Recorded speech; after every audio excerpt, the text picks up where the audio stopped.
Olá, sou o Dr. Omar Amazonas. Notaram que a qualidade do vídeo está melhor? Não, eu nunca tive qualquer filmadora ruim, não. Aquilo era tudo edição. Eu colocava um monte de filtros para o vídeo parecer mais velho do que era. Não preciso dizer que aquilo dos vídeos se passarem em uma realidade paralela era tudo ficção. Que eu estava usando uma versão ficcionalizada de mim mesmo. Vocês perceberam, né? Que no final das contas era tudo uma brincadeira. Ou será que não? Claro que era uma brincadeira. Na verdade, isso aqui não se passa em nenhuma backroom nem nada do tipo. É só o meu consultório mesmo. E não tem nada demais nessa xícara. É só uma xícara. Ela não é mágica nem nada do tipo. Vocês lembram que eu estava fazendo uma série de vídeos sobre alguns capítulos do livro Princípios de Ciência Neural, que é editado pelo Eric Kandel, sexta edição no caso? Bom, hoje é um desses vídeos. O capítulo de hoje é o capítulo 42, cujo título é Emoção, Emotion, que está em inglês. Ele foi escrito por dois autores, C. Daniel Salzman e Ralph Adolphs. Eu procurei saber o que era o C do C. Daniel Salzman, mas eu não encontrei em lugar nenhum. É realmente um mistério o que significa esse C. O vídeo de hoje, portanto, é sobre neurociência das emoções. O capítulo está longe de esgotar completamente o tema. Na verdade, é mais uma espécie de introdução ao assunto. Lembrando que, para os neurocientistas, emoção não tem exatamente o mesmo significado que tem para o público leigo. No nosso cotidiano, usamos emoções como significando sentimentos, mas aqui emoções têm um significado de alterações comportamentais e fisiológicas específicas. Os autores alertam que a abordagem do capítulo considera emoções e estados cerebrais centrais que podem ser estudados tanto em humanos quanto animais. Obviamente você não pode ir no animal e perguntar a ele o que ele está sentindo, de forma que quando se estuda emoções em animais, você tem que se utilizar de aferições mais objetivas. Estados emocionais são, portanto, reações fisiológicas, controladas pelo encéfalo quando nos deparamos com determinadas situações. Apesar de sua origem no encéfalo, os estados emocionais irão ocasionar toda uma mudança no corpo que envolvem o sistema musculoesquelético, o sistema endócrino, o sistema nervoso autônomo também. Eu já falei sobre como se dão essas alterações no último vídeo, não o último, mas o antes deste, sobre hipotálamo no caso. Eu sugiro que quem estiver interessado que vá lá e dê uma olhada novamente. Os estados emocionais podem ocasionar uma série de alterações do comportamento e também da nossa cognição. E o que podem ocasionar esses estados emocionais são estímulos externos percebidos como bons ou ruins, ou também pensamentos ou memórias assim entendidas. Este capítulo é bem importante para quem quer entender o funcionamento dos transtornos depressivos e ansiosos principalmente. Os estados emocionais são vários e, de forma geral, podemos dizer que eles podem ser representados em duas dimensões. A primeira dimensão é a dimensão da valência, que é a que diz se o estado emocional é algo positivo ou negativo, prazeroso ou não. A outra dimensão é a dimensão da intensidade. Como assim? Por exemplo, todos sentimos medo, mas não sentimos a mesma quantidade de medo em determinadas situações. E nem todas as pessoas sentem a mesma quantidade de medo em uma determinada situação específica. Tem várias variações interindividuais. Algumas ocorrências de nossa vida já têm a valência determinada desde o nosso nascimento. Por exemplo, quando caímos e nos machucamos, a dor que sentimos tem naturalmente uma valência negativa. Não precisamos aprender na nossa vida que a dor é ruim. Já nascemos com essa tendência. Da mesma forma, temos o gosto doce. O gosto doce já nos é agradável desde o início. Não precisamos aprender que o gosto doce é prazeroso para nós. Não, isso aí, desde que colocamos algo doce na boca, seja o que for, já sentimos prazer com isso. Esse estímulo, no caso, tem uma valência positiva. Na ciência comportamental, os estímulos que já têm a valência determinada desde o nosso nascimento são os chamados estímulos não condicionados.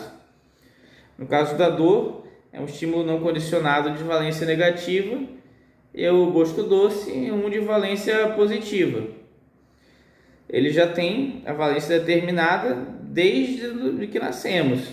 Alguns estímulos, contudo, são condicionados, ou seja, eles adquirem a valência deles após serem seguidos por um estímulo não condicionado. Comentei que este vídeo aqui é importante para se entender melhor reações ansiosas, então vamos nos utilizar de um exemplo no qual a ansiedade é importante. Por exemplo, temos uma pessoa andando em um beco escuro e essa pessoa pode ser surpreendida por um assaltante.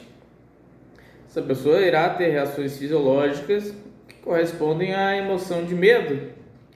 E essas reações fisiológicas de medo, elas são o estímulo não condicionado. Após o evento, algumas pessoas, quando entram novamente num beco, pode ser o mesmo beco ou até um beco parecido, elas irão experimentar a sensação de medo, mesmo que desta vez não ocorra a presença de assaltante nenhum. Ou seja, a percepção de estar no beco escuro, ela adquiriu uma valência negativa, passou a se tornar um estímulo, portanto, condicionado. E essa obtenção de uma valência, seja ela positiva ou negativa, em estímulos que antes eram neutros, ela se dá por aprendizagem associativa. Vamos aqui para a primeira imagem do livro. Ela simplifica como se dá a geração de respostas emocionais. Tudo começa com a percepção de um estímulo. Nossos sentidos irão levar a informação sensória a parte do sistema nervoso correspondentes a eles. E essas áreas, por sua vez, se comunicam com as áreas do sistema nervoso que são responsáveis pela emoção. Vamos ver quais são elas mais à frente. Bom, tais porções do sistema nervoso, por sua vez, irão se comunicar com outras áreas no hipotálamo e no tronco cerebral, que por sua vez irão se comunicar com células presentes na medula espinhal, nos gânglios autonômicos ou na glândula pituitária. As células efetoras, por sua vez, podem atuar no músculo esquelético, gerando comportamento de se paralisar de medo, por exemplo, como mostra na imagem, mas também comportamentos de lutar ou de fugir. O sistema nervoso autônomo, por sua vez, pode gerar respostas como o aumento da pressão arterial, o aumento da frequência cardíaca, da frequência respiratória, vasoconstrição periférica, as reações que temos em uma resposta de medo, por exemplo. A pituitária, por sua vez, irá liberar o ACTH, que por sua vez irá influenciar na liberação do cortisol, o hormônio secretado em situações estressantes e que também é secretado em excesso cronicamente em estados depressivos. Podem ver pela imagem que o sistema nervoso autônomo inerva diretamente uma glândula. Aí está representando as células cromafins da medula da glândula adrenal, que liberam adrenalina. Esta imagem foi feita, claro, pensando muito em situações de medo ou perigo. Ela não se aplica a todas as emoções, tá certo? Mais detalhes sobre hipófise, hipotálamo e sistema nervoso autônomo vocês podem encontrar no vídeo sobre o capítulo anterior do livro. Ou leiam o capítulo anterior do livro, o que é melhor ainda. Sempre que possível, comprem o livro. As respostas emocionais podem ser medidas justamente por essas respostas se refletirem nessas ações corporais. Pode-se medir a resposta emotiva pela alteração da condutância de pele quando suamos. Pode-se medir variações na frequência respiratória, frequência cardíaca, pressão sanguínea, mudanças na expressão facial de alguém. Os hormônios liberados durante a reação emocional também eles podem ser medidos. Tem estudos que se utilizam de questionários que contêm escalas a respeito dos sentimentos e comportamentos de pessoas quando em determinadas situações. Também tem estudos que se utilizam de exames de imagens, principalmente de ressonância magnética. Modelos animais também são amplamente utilizados quando se estuda emoções, isso desde o início da ciência comportamental. O animal tem a vantagem de que você pode fazer linhagens geneticamente mais homogêneas e ter mais controle sobre acontecimentos da vida dele do que sobre as pessoas. Eles também têm outra vantagem, que é de se poder produzir lesões nos sistemas nervosos deles para se verificar após quais seriam as mudanças na fisiologia e no comportamento. Vamos para a próxima imagem do capítulo. O estudo das emoções não é algo recente. Houve uma série de suposições no passado de como se poderia operar o aparecimento das emoções. Um dos primeiros a tentar explicar o fenômeno foi o filósofo americano William James. Na época ainda havia muita limitação do conhecimento sobre o que cada área do cérebro fazia, mas isso não impediu James de teorizar.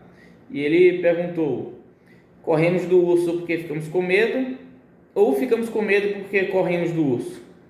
Neste modelo temos a informação sensória que é processada no cérebro pelas áreas responsáveis pela informação sensorial.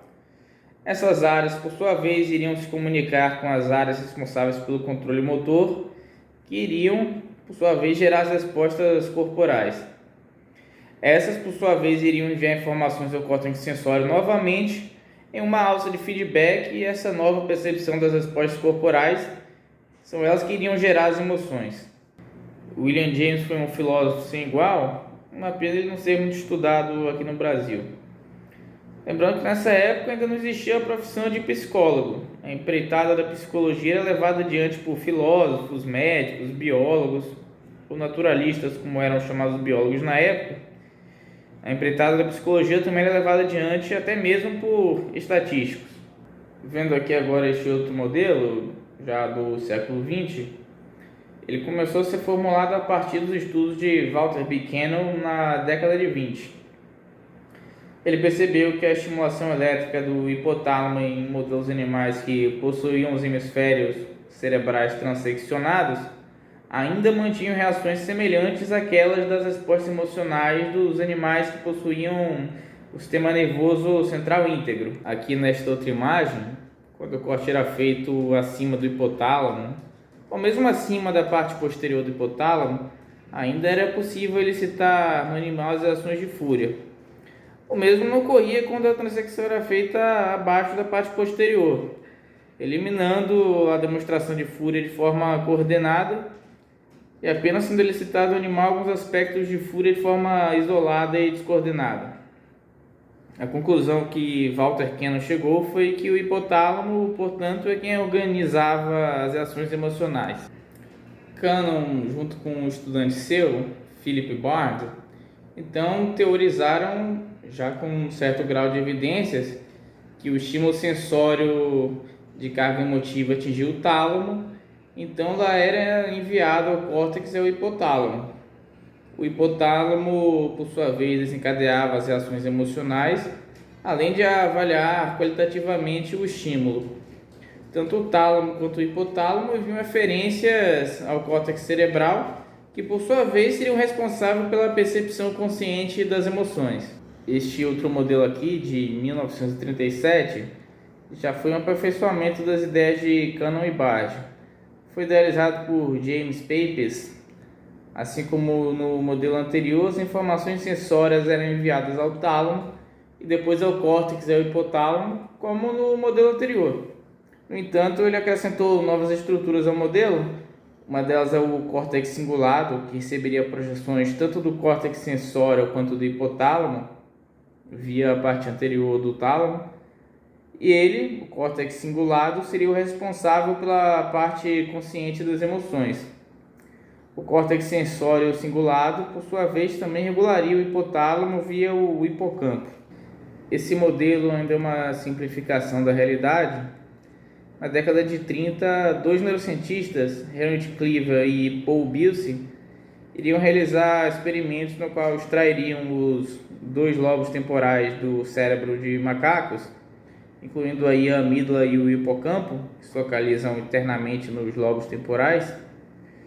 O resultado disso é que os macacos desenvolveram uma série de comportamentos anômalos. Este daqui nessa foto, por exemplo, Essa foto aqui não é do livro não, tá, pessoal? A de cima é de um macaco pegando uma uva na frente de uma cobra. Depois disso ele comeu a uva e, não satisfeito com isso, pôs a mão na cobra. Essa cobra de borracha não representava um perigo real, mas os macacos que não possuíam a lesão não se aproximavam da cobra, acreditando que ela poderia ser de verdade, e muito menos a tateavam. Outro comportamento que se desenvolve quando se remove os lobos temporais é o comportamento de atividade sexual com parceiros inadequados, inclusive membros de outras espécies. Nesta outra imagem aqui, eu achei na internet e não consegui traçar a origem dela, mostra um gato que teve seus lobos temporais lesionados, tentando ter relações sexuais com membros de outras espécies, como um cachorro, uma galinha, um macaco. E na outra imagem, tentando acasalar com um gato macho que, por sua vez, já está acasalando. Essa série de comportamentos disfuncionais que foram obtidos com as lesões dos lobos temporais foi então batizada com o nome daqueles que a produziram no laboratório, sendo então chamada de Síndrome de Cleaver-Bucy. Já na década de 50, Paul MacLean propôs que a emoção era devida à existência de um cérebro visceral, que posteriormente seria chamado de sistema límbico. Vamos aqui trocar de imagem. Aqui vemos as estruturas que correspondem ao sistema límbico visto de um córtex sagital. São várias as estruturas que participam do sistema límbico.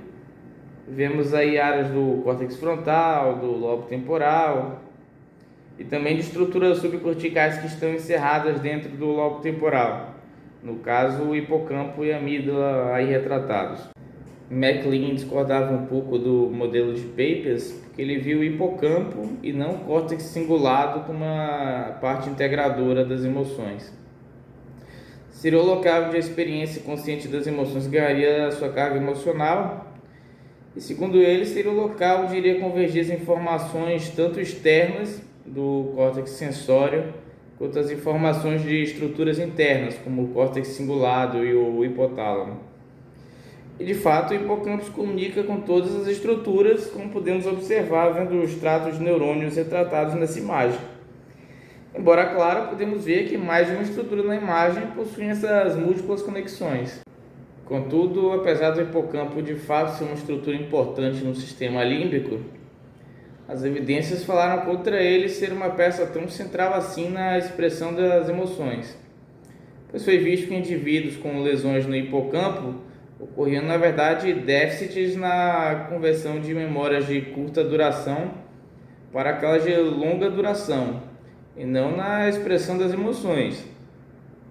Tanto animais quanto pessoas que possuíam lesões hipocampais não perdiam a capacidade de expressar emoções. No final das contas, as emoções emergem de várias estruturas e lesão em apenas uma delas não irá acessar completamente a habilidade de se expressar emocionalmente, embora possa prejudicar em algum grau. Vamos para a próxima imagem do capítulo. Essa seção do capítulo agora é sobre a amígdala, que talvez seja a estrutura do sistema límbico mais conhecida. Essa imagem daqui mostra o ratinho sofrendo um choque logo após ouvir um som alto. A imagem está representando o que eu falei anteriormente sobre condicionamento. Inicialmente, o som alto é um estímulo neutro que não elicita a resposta de medo no rato, mas se após o som, eu quero dizer, for acoplado um choque elétrico, e isso se repetir algumas vezes, o ratinho com o tempo irá desenvolver reações de medo mesmo somente de ouvir o som. Isso mesmo que não ocorra nenhum choque depois. Essas informações sensoriais são processadas no tálamo e no córtex. No caso, o CS da imagem significa estímulo condicionado. A sigla está em inglês, por isso CS. O CS, que aqui é o som, será processado no tálamo e depois no córtex auditivo. Já o estímulo não condicionado, representado pela sigla US, choque no caso, será processado nas vias somatosensórias. A informação será repassada depois para a amígdala. Elas se localizam dentro do córtex temporal, medialmente, E muitos estudos apontaram a importância das amígdalas para o condicionamento pavloviano, pois lesões nelas impediam que o condicionamento ocorresse. Ou seja, mesmo após múltiplas tentativas nos quais se acoplava o som alto-choque, os atos não expressavam medo se o som alto viesse sem o choque. Aqui na imagem está sendo retratado somente dois núcleos de uma das amígdalas, mas existem outros núcleos. Esses dois, contudo, são os mais importantes para esse assunto, o que no caso é o condicionamento do medo. Se eles sofrerem lesões, é que o condicionamento do medo fica impedido. O núcleo lateral, como a imagem mostra, recebe as informações sensórias, menos a informação olfatória que é recebido pelo núcleo medial, que não está retratado na imagem. Esse núcleo lateral, quero dizer, também será responsável por armazenar informações sensórias relacionadas aos medos condicionados. O núcleo central, por sua vez, irá enviar projeções para áreas do tronco cerebral responsáveis pelas respostas autonômicas hormonais e também por certas respostas comportamentais. A imagem mostra que ela envia projeções para a substância cinzenta periaquedutal, que é responsável pelo comportamento de se paralisar de medo, e quem é responsável por regular respostas autonômicas e hormonais, nosso amigo hipotálamo. Essa imagem é somente, contudo, uma simplificação. Há conexões desses dois núcleos com outras partes da amígdala.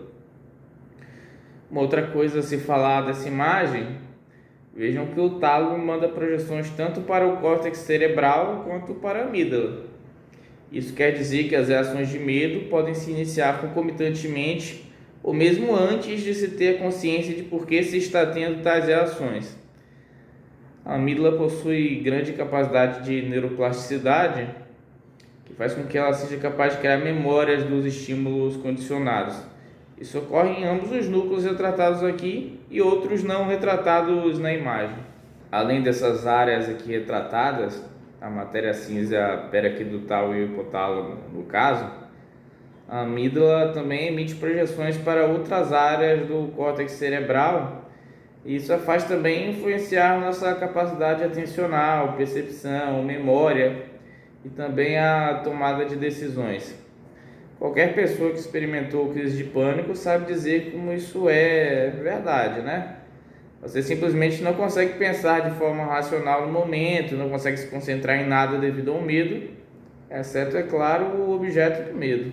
Em animais, se sabe que alguns medos são não condicionados.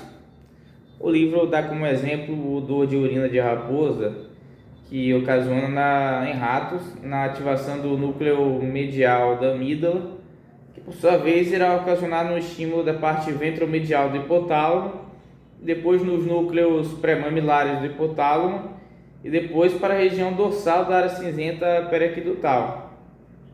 Os medos condicionados, por sua vez, estimulam a região ventral da área cinzenta periaquedutal. Há outros medos inatos e outras vias descritas na literatura. Em humanos é difícil dizer se existem medos inatos devido à dificuldade de se fazer experimentos controlados, mas acredita-se que sim. Este capítulo não é a primeira vez que leio a respeito. Eu já li um livro do Hans Eysenck, no qual ele comenta a respeito. O livro se chama Você e Neurose, para quem queira saber. É muito mais comum alguns tipos de medo do que outros. Por exemplo, encontra-se mais medo de aranhas e cobras do que, por exemplo, de passarinhos ou coelhos. São medos incrivelmente atípicos. No caso de cobras e aranhas, faz sentido sermos mais predispostos a ter medo deles. Porque tais animais podem apresentar o risco à nossa integridade física, em alguns casos até a nossa vida. Então faz sentido uma maior predisposição a desenvolver medo desses animais, ou mesmo certo grau de inatismo de medo para com eles. Ainda assim, isso é bastante variável na espécie humana. Tem gente que se amedronta facilmente com certos animais, algumas pessoas têm somente uma leve cautela e outras possuem ausência total de medo para com eles. Pega até animais perigosos com a mão e às vezes até os faz de animais de estimação também. Seguindo para a próxima imagem do livro, como eu falei, não é possível produzir lesões neurológicas experimentais em humanos por razões óbvias. Mas às vezes ocorre que algumas pessoas têm azar na vida e acabam ganhando essas lesões por algum infortúnio.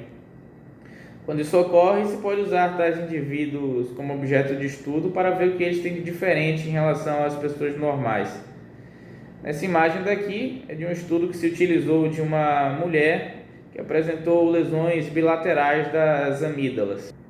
Essas pessoas com lesões bilaterais das amígdalas, elas perdem o medo de animais potencialmente perigosos e de outras coisas que porventura venham assustar as outras pessoas, como o esperado.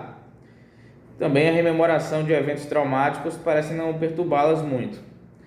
Em relação à mulher do estudo, quando foi dado uma série de questionários para ela, para verificar o seu nível de ansiedade, ela relatou que é muito mais baixo comparado com as pessoas que eram os controles do experimento, como vocês podem ver aqui por esses gráficos. Contudo, quando esses pacientes com lesões bilaterais nas amígdalas eles experimentam sensação de sufocamento, eles ainda são capazes de demonstrar reações ansiosas, incluindo aí ataque de pânico. Isso demonstra que existem mais de uma via de medo. Isso mostra que essas vias que geram medo frente a estímulos externos não é a mesma via que gera medo frente a estímulos devido à interocepção. Na espécie humana, há formas de medo que são aprendidas.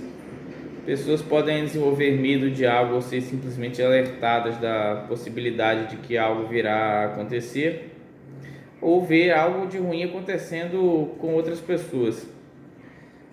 Já o aprendizado pedagógico é exclusivo da espécie humana. A amígdala é capaz de armazenar memórias na forma implícita, que inclui a memorização inconsciente de informações sensórias e certas habilidades motoras. Ou seja, a criação de memória ocorre fora da percepção consciente da pessoa.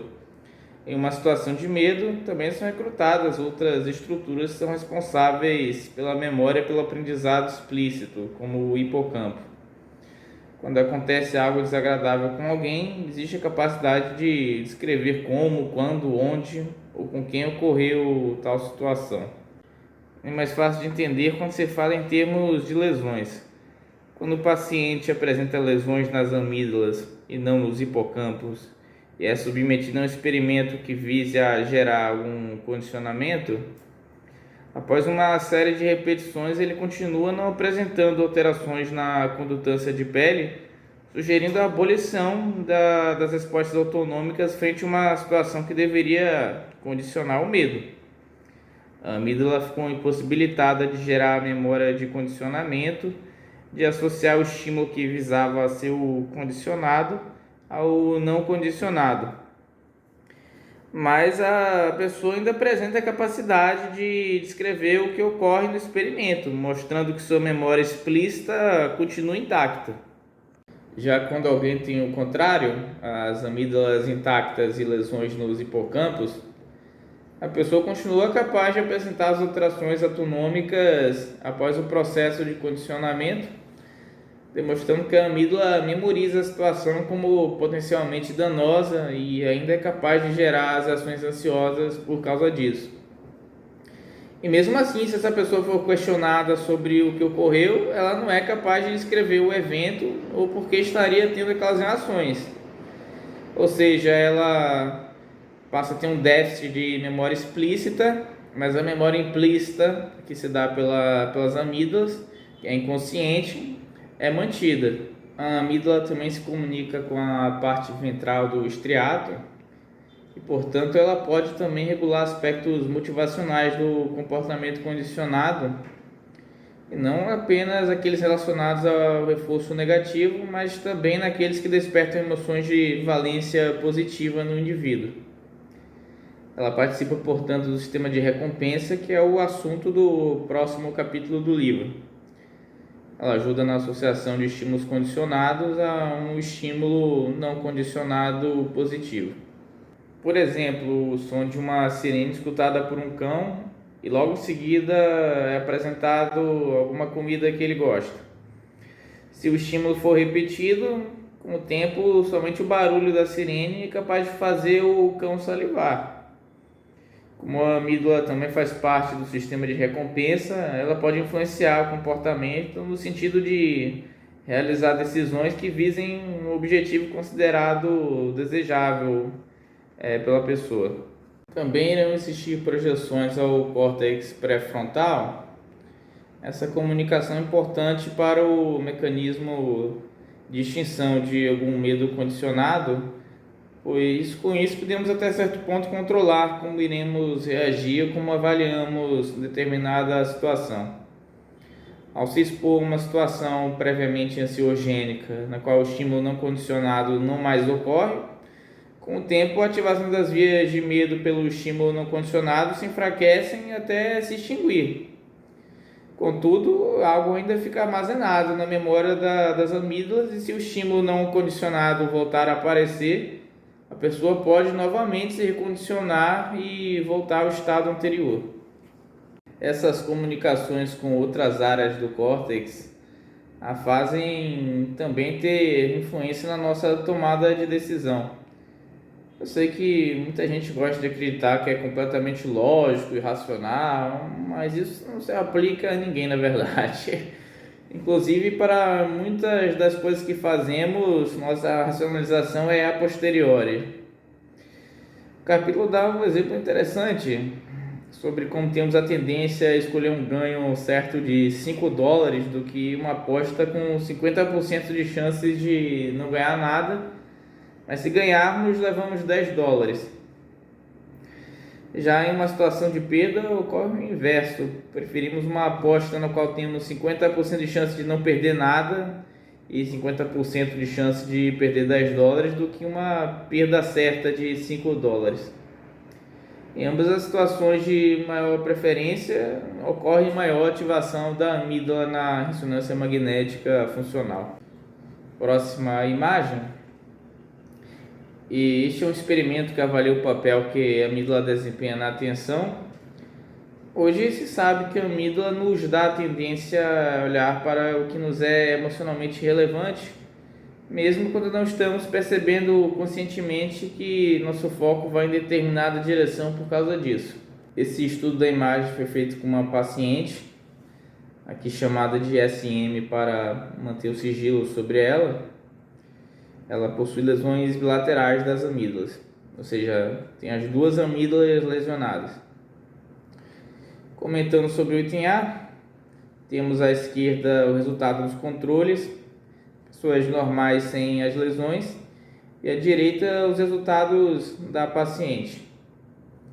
No item A foram dados fotos de partes do rosto de uma mulher para os controles e foi visto se eles conseguiam identificar a sensação de medo no rosto. As partes com mais nitidez da foto completa são aquelas nas quais a reação de medo foi identificado corretamente. Ou seja, dado a foto com apenas uma parte do rosto, com aquela foto a pessoa conseguia identificar a reação de medo. Aí se ela identificava a reação de medo, na foto completa era mostrado com mais nitidez. Vemos que os olhos estão bem nítidos na imagem dos controles. O mesmo não pode ser dito da paciente com as lesões. Ela teve muito mais dificuldade em identificar a reação de medo nas fotos com partes do rosto, mesmo nas partes que fizeram os controles discernir tal emoção de forma mais precisa. Por isso a foto reconstruída da paciente é menos nítida, principalmente na região dos olhos, que foi a região que fez os controles responderem que a mulher da foto apresentava uma reação de medo. Aqui nessas fotos de baixo, novamente, esquerda controles, direita paciente com lesões. Os pontos e as linhas indicam onde os pacientes dirigiam o seu olhar. Nas figuras da direita, vemos que raramente a paciente com lesões dirigia seu olhar aos olhos das pessoas, e isso a fazia ter prejuízo no reconhecimento das emoções, principalmente da reação de medo. Esse ajuste para onde olhamos se dá completamente de forma não consciente em pessoas normais.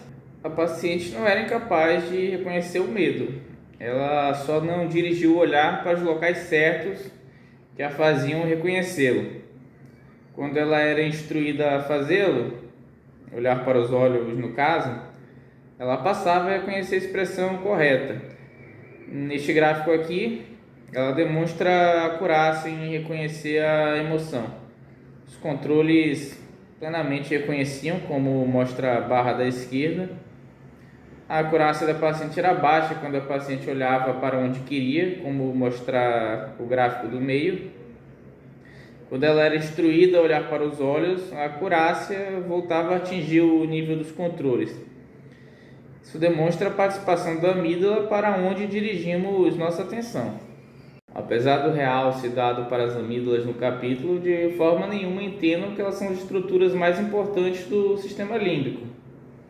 São definitivamente mais conhecidas popularmente do que as outras estruturas, mas as emoções envolvem uma série de outras regiões, como o córtex cingulado, o córtex insular, o córtex pré-frontal ventromedial, ou áreas fora do córtex, como o hipotálamo e a matéria cinzenta periaquidutal. O córtex pré-frontal regula uma série de emoções relacionadas às nossas interações sociais, como empatia, orgulho, culpa ou vergonha.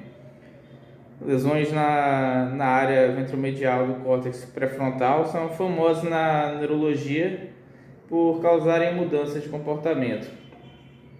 Os pacientes com essas lesões se tornam mais instáveis, impulsivos, passam a ter o julgamento moral prejudicado, tornam-se menos empáticos e passam a desobedecer mais as normas e as leis. O caso mais emblemático na história da neurologia é o de Phineas Cage. Parece que não tem um livro de neurologia no qual esse caso não apareça. Ele foi um trabalhador de ferrovias no qual, no ano de 1848, teve seu crânio trespassado por um vergalhão de aço. Após isso, Phineas se tornou uma pessoa mais irreverente, grosseira, vulgar e desorganizada. A lesão dele era bem no córtex pré-frontal ventromedial. Essa região receberá e enviará projeções para outras áreas envolvidas na regulação das emoções. A perda de parte da funcionalidade dessa área do cérebro cria fenômenos bem interessantes. O conhecimento objetivo das regras e das consequências de seu desobedecimento continua, ou seja, a pessoa continua sendo capaz de escrever as regras, normas e leis para que elas servem e o que acontece quando elas são desobedecidas. Ainda assim, demonstra em ações falta de vontade em segui-las. Estudos com ressonância magnética funcional mostram que essa região é ativada antes de se realizar uma decisão e quando há um experimento é adicionado punições ou recompensas. Além de envolver a regulação das emoções, ela ajuda as tomadas de decisões que nos permitem viver uma vida estável e em sociedade. Déficits nessa área e em áreas próximas são vistos com frequência e graus diversos em pessoas com TDAH e crianças com transtorno opositor desafiador. Não sei se lembram, mas no vídeo anterior eu disse que pessoas com TDAH possuem dificuldade em regular as emoções e em inibir comportamentos inadequados. A área ventromedial é frequentemente afetada em algum grau nesses transtornos. Não apenas ela, claro. Bom falar aqui que lesões nessa área do cérebro são difíceis de se recuperar. Esse é um dos motivos, mas não o único, que favorecem crianças de pais muito violentos serem também violentos. Crianças que são frequentemente vítimas de agressão doméstica podem acabar tendo lesões nessa área e isso ajudar a criar um comportamento violento. Existem outros fatores também, tanto de ordem genética, quanto comportamental, quanto ambiental, mas este é um fator a se considerar também. A ressonância magnética funcional é um instrumento importante, pois permite a verificação da ativação diferenciada de determinadas regiões do encéfalo em determinadas situações experimentais. O conhecimento está hoje acumulado em uma série de bancos de dados para a realização de meta-análise E a IA tem sido usada também para se melhor elucidar o que é encontrado em um estudo ou uma série de estudos. Conhecimento é uma área em grande expansão hoje, até porque há grandes interesses econômicos na melhor elucidação de como funcionam nossas emoções, sentimentos ou como atribuímos valor às coisas. O capítulo afirma que um desafio dos estudos que tem como objeto as emoções é justamente dissociar a experiência consciente das emoções de outros aspectos da experiência das emoções, eu digo, sendo uma delas as próprias respostas fisiológicas. Há estudos que indicam que os sentimentos estão correlacionados com atividades em áreas do encéfalo que recebem informações do ambiente interno do nosso corpo, como o córtex cingulado, o córtex somatosensorial, o córtex insular, o hipotálamo e regiões superiores do tronco encefálico, regiões que regulam e representam estados corporais. Vejamos agora a última imagem do capítulo, lembrando que essas imagens não são de estudos feitos pelos autores do capítulo. No capítulo do livro tem as referências de onde essas imagens foram retiradas. Eu sugiro que quem esteja interessado em saber mais sobre esses estudos que dê uma olhada lá. Nesse estudo, de onde foi retirada essa imagem, foi utilizado ressonância magnética funcional também. Os voluntários eles estavam assistindo um vídeo no qual era mostrado um predador se aproximando. Na imagem, o predador é representado pelo ponto vermelho. No televisor, o predador vai gradativamente se aproximando e quando ele chega, entre aspas, que é só um vídeo, quando ele chega próximo ao paciente, o paciente recebe um choque elétrico. A ressonância magnética funcional mostra que a área do sistema nervoso central que era ativada dependia da percepção da distância do predador. Quando o predador é percebido como distante, a área do córtex pré-frontal medial era mais ativada. Quando o predador chegava mais perto, a área mais ativada passava a ser a substância cinza periaquedutal. E a ativação dessa área correspondia a maior relato de medo por parte dos voluntários. O córtex pré-frontal, portanto, era envolvido com a ponderação e antecipação de uma ameaça distante, enquanto a substância periaquedutal é mais ativada quando temos de dar respostas defensivas mais imediatas.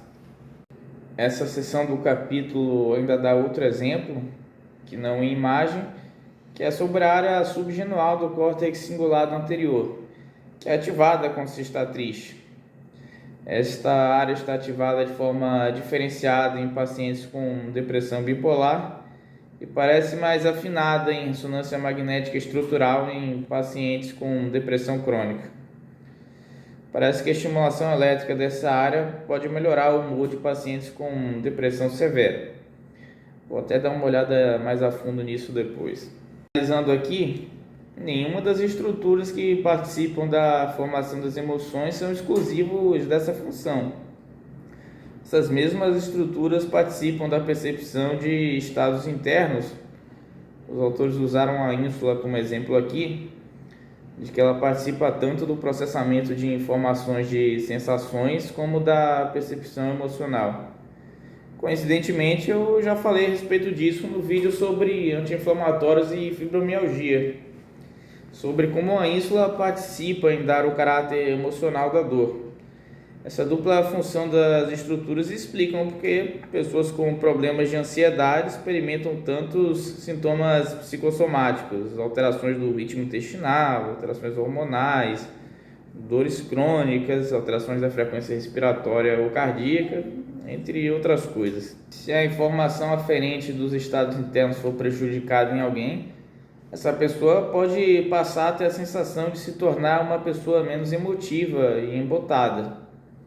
Isso é inclusive uma teoria proposta de como se formam sintomas de despersonalização e desrealização, mas isso é assunto para um outro vídeo que eu planejo no futuro.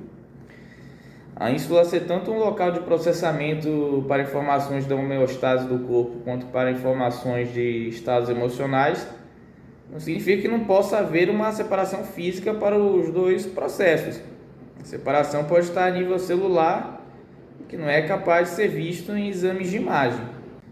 Por aqui termina este capítulo, muito interessante a propósito. O próximo vídeo sobre um capítulo deste livro será sobre o sistema de recompensa, o que é muito importante para problemas como vício em drogas. Não será, contudo, meu próximo vídeo, talvez eu faça 1, 2 ou quem sabe até 3 antes desse. Aí vai sair, fiquem tranquilos. Olá pessoal, obrigado por terem ficado até o final do vídeo, ou pulado até aqui, que é uma possibilidade bem forte também. Por favor, inscrevam-se nas minhas redes sociais. E caso esteja curioso porque eu estou com uma camisa diferente do início, porque eu gravo trechos do vídeo em dias diferentes. Estou trabalhando, afinal, não dá para tirar um dia inteiro para gravar o vídeo todo. Pera. Não, tem algo errado aqui. Não, pera. Não.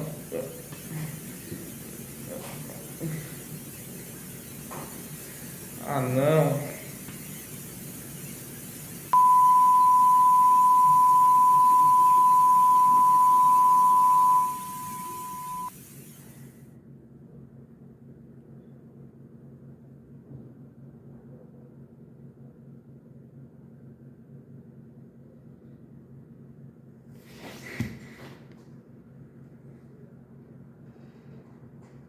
Por que essa câmera tá ligada? Ai, que dor de cabeça.